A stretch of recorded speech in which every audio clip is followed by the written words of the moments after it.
ఇటు రైతాంగ బాధలు వినేందుకు, వారికి బాసటగా నిలిచేందుకు, వారికి భరోసా కల్పించేందుకు బీఆర్ఎస్ అధినేత కేసీఆర్ మరోసారి పొలం బాటపట్టారు.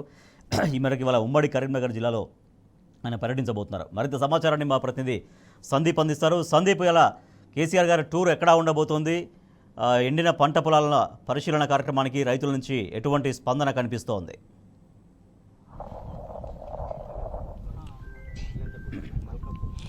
ప్రస్తుతం మనము బోయినపల్లి మండలంలోని రాజరాజేశ్వర జలాశయం మిడ్ మానేర్ వద్ద మనం ఉన్నాం. బోయినపల్లి మండలంలో రైతుల నష్టపోయిన పంటలను పరిశీలించి రైతులతో మాట్లాడిన తర్వాత దాదాపు 2.5 ప్రాంతంలో ఈ వరదవల్లి శభాష్పల్లి ప్రాంతంలో ఉన్న బ్రిడ్జి పై నుండి కానీ లేదా స్థానికంగా గత 8 ఏళ్లుగా లేని కరువు 100 రోజుల్లో కరువు వచ్చింది. ఎందుకంటే ఒక చిన్న ఉదాహరణ కనిపిస్తున్న మన ఈ ప్రాంతం అంతా కూడా దాదాపు 20 టీఎంసీలకు పైగా నీటితో నిండు కుండలా ఉండేది. 8 ఏళ్లుగా ఒక్క రోజు కూడా కరువు రాలేదు. మనకు కనిపిస్తున్న ఈ ట్యాంక్ చూడొచ్చు, 8 ఏళ్లుగా ఒక్కసారి కూడా అది కనిపించలేదు. కానీ కరువు కారణంగా ఈ ట్యాంకుతో పాటు చుట్టుపక్కల ఇక్కడ ఉన్నటువంటి గ్రామం మొత్తం కూడా ఇప్పుడు బయటపడింది.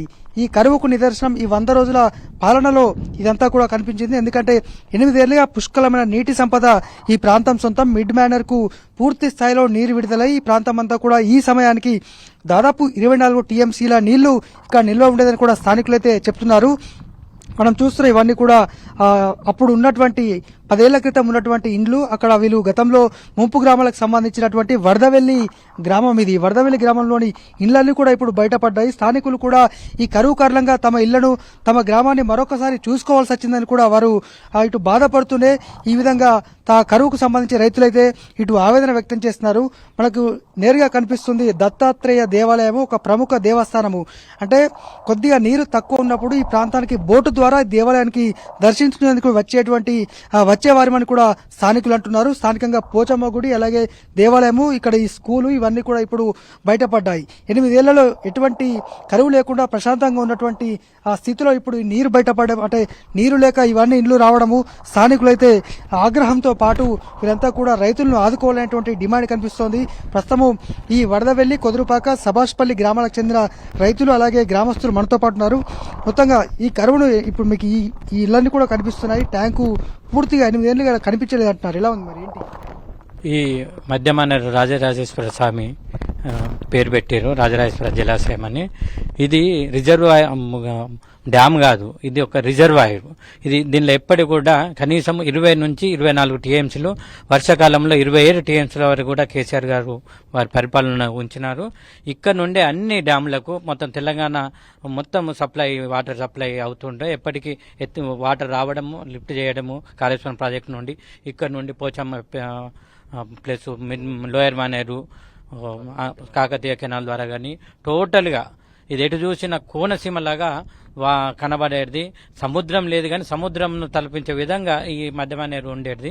ఇప్పుడు మాత్రం పూరా తేలిన ఇండ్లు, స్కూళ్ళు, ట్యాంకులు ఇవన్నీ వీటిని చూసి మేము కోల్పోయిన మళ్ళీ బాధపడే పరిస్థితి వచ్చింది. మా యొక్క ఇల్లు ఇక్కడ ఉండే మేము సర్వం కోల్పోయినాము అని జ్ఞాపకాలు మళ్ళీ చేసుకునే పరిస్థితి ఈ కాంగ్రెస్ గవర్నమెంట్ దుర్భాగ పరిస్థితి తెచ్చింది.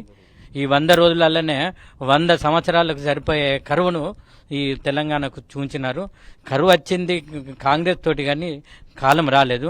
గత 3 సంవత్సరాల నుంచి ఆవరేజ్గా చూసుకున్నా కూడా ఈ 2003 సంవత్సరమే అధిక వర్షపాతం పడ్డది. అది ప్రభుత్వ రికార్డులో కూడా వారికి తెలుసుకుంటే చెప్తుంది.